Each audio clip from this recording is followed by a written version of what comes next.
ආදරණීය ඔයාව ගෞරවයෙන් පිළිගන්නවා මගේ channel එකට.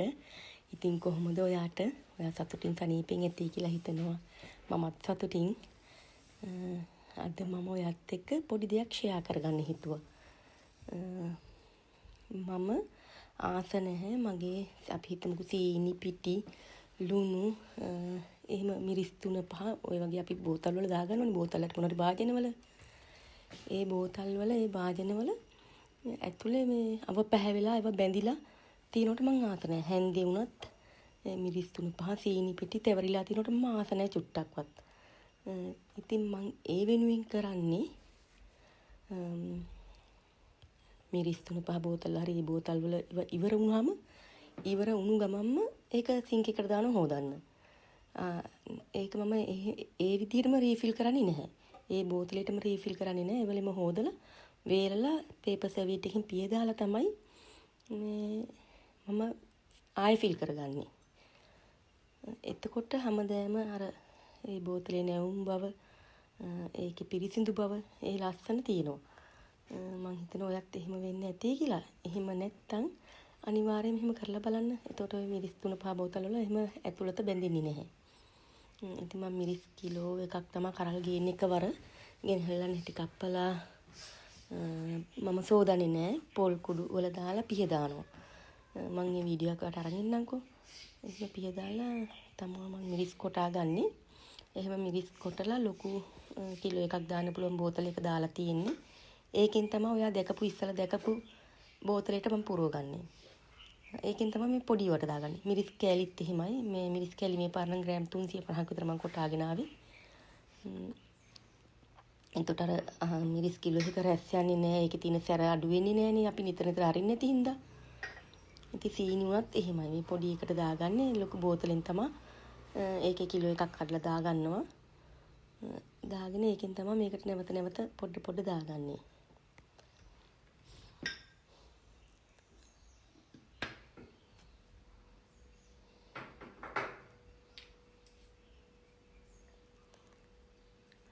ඒ වගේ පොඩි දේවල් වලින් තමයි ලස්සන නැවුම් බව ඒවා රැඳෙන්නේ. ඒ වගේ පුංචි දේවල් වලින් පිරිසිදු බව තියෙනවනම් පිරිසිදුකම තියෙනවනම් එතන ඉතින් අනිවාර්යයෙන්ම ලස්සන තියෙනවමනේ.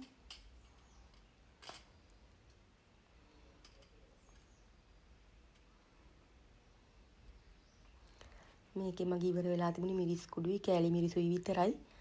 අනිත් ඒවා තිබුණා. ඉතින් ඒවා මම රීෆිල් කරන්න ගියේ නෑ.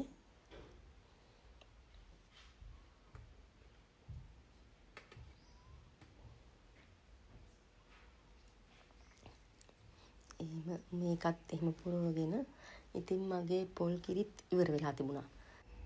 ඒකත් මේ ජග් එකට දාලා ෆ්‍රිජ් එකට දාගන්නවා.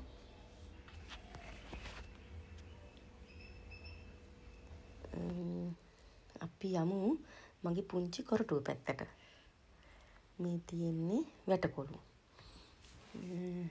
මේ වෑ පැල මං ඉන්දුවට පොහොර දැම්මත් වතුර දැම්මත් මේ මට කෝටු බැඳලා එතකොට මේ ඉටිකොල දාලා ඒවනම් කරන්නේ මගේ මහත්තයා. ඒවනම් මට බැහැ. ඉතින් අපේ වැටකොළු පළදාවේ මුල්ම පළදාව නෙළන් දවස තමයි අද.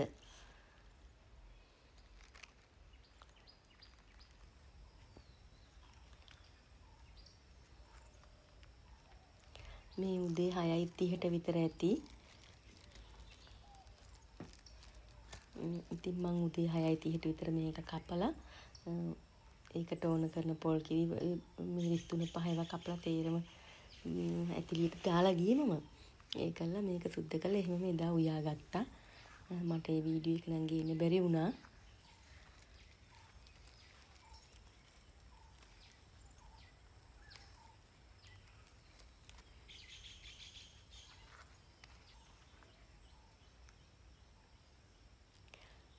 අද තිබුණේ ඔන්න කරල් 3ක්. ඒක ඇත්තටම අපිට ඇති. මං හිතන්නේ ඕක කඩෙන් ගන්න කියනනම් කොච්චරද බලන්නකෝ. ඉතින් අද මං ඔයාලට නික වීඩියෝ එකක් අරගෙන ආවා. දැන් යන්න වෙලාවත් හරි. ආයේ හම්බ වෙමු. මගේ වීඩියෝස් බලනකොට ඔයාලට ගොඩාක් ස්තුතියි. ඔයා සතුටින් පරිස්සමෙන් ඉන්න. හෙටත් හම්බ වෙමු වීඩියෝ එකකින්. එතකන් ඔයාටත් මගේ රටටත් ජය වේවා.